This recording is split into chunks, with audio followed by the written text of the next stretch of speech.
Have you ever wondered what really separates a good pilot from a truly great flight instructor? It's way more than just skill in the cockpit. It's a deep commitment to professionalism, a kind of code of conduct that the FAA actually outlines in the Airman Certification Standards. We're talking about Task E. And today, we're going to break that code down. So let's start with a really basic question. What's the real difference between a pilot and a pilot's teacher? Look, anyone with the right certificates can be a pilot. But to be a teacher, a true instructor, that requires a totally different set of skills. It's all about guiding someone else to succeed, safely and with confidence. And the answer to that question? It all comes down to a code of professionalism. Now, this isn't just about being polite. It's a whole framework for teaching that builds trust, ensures safety, and honestly shapes the entire career of a new pilot. That's what ACS Task E is all about. Okay, so let's get into it. First up, we've got the first pillar of the instructor's code, your core duties. Think of these as the absolute non-negotiables, the bedrock of being an effective teacher. First and foremost, an instructor's job is to help people learn. Simple as that. This means you got to create an environment where learning isn't just a chore, but it's actually interesting, maybe even enjoyable. This lines up perfectly with the ACS standard FIEK-1A, which is all about making the material engaging and measuring progress against standards that are super clear so your student always knows exactly where they stand. Next up is providing adequate instruction, and this is not a one-size-fits-all kind of deal. A great instructor really digs in and analyzes each student's personality, their unique abilities. So if a student is moving a bit slower, you break things down into smaller, more achievable goals to build their confidence. And for the quick learner, you've got to raise the bar, keep them challenged, and make sure they don't get complacent. Which brings us to a huge one, standards of performance. Now, it might feel tough in the moment, but letting a student get by with a sloppy maneuver helps absolutely no one. Seriously, think about it.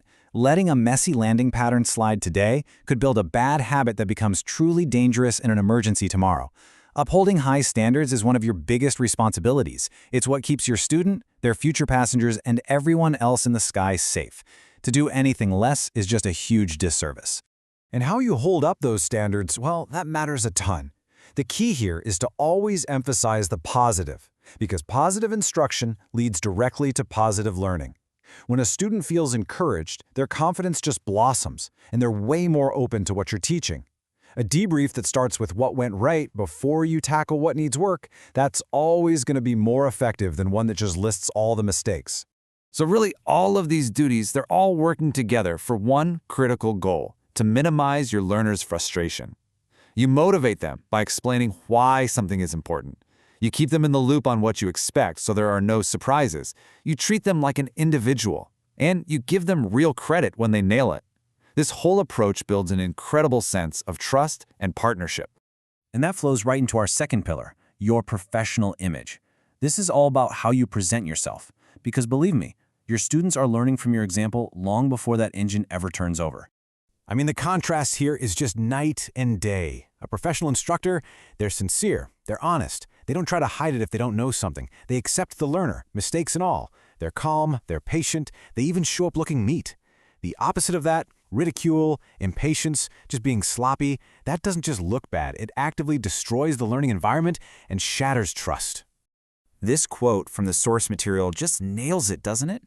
Acceptance rather than ridicule, and support rather than reproof will encourage learning. A student pilot's in a really vulnerable spot. They need to feel accepted and supported to learn. Ridicule and criticism, that just shuts down communication and spikes their anxiety, which are the biggest enemies of learning and of safety. And that leads us perfectly into our final pillar. See, professionalism isn't some finish line you cross. It's a journey.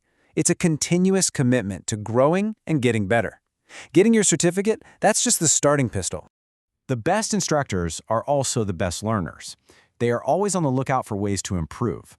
According to the ASCS standard FIEK-4, this means things like jumping into continuing education, actually reading the FAA website and publications, getting involved with industry groups, and just generally staying on top of the latest materials. It's about making sure the knowledge you're passing on is always sharp, relevant, and correct. So, why does all of this matter so much? Well, because this code we're talking about, it isn't just about being a good teacher. It's about being a safe one. Professionalism is one of your most powerful tools for managing risk. You can literally see how a breakdown in professionalism sets off a chain reaction of risk. It might start with something that seems small, like an instructor's impatience, but that leads to a frustrated or maybe apathetic, distracted student. And that kind of environment, it's a breeding ground for errors and bad habits, which, as you can guess, dramatically increases the odds of an incident. Every single link in this chain is a failure of professionalism. Take a look at this risk assessment matrix. We really need to start thinking about unprofessionalism as a hazard, just like we would with icing or a nasty crosswind.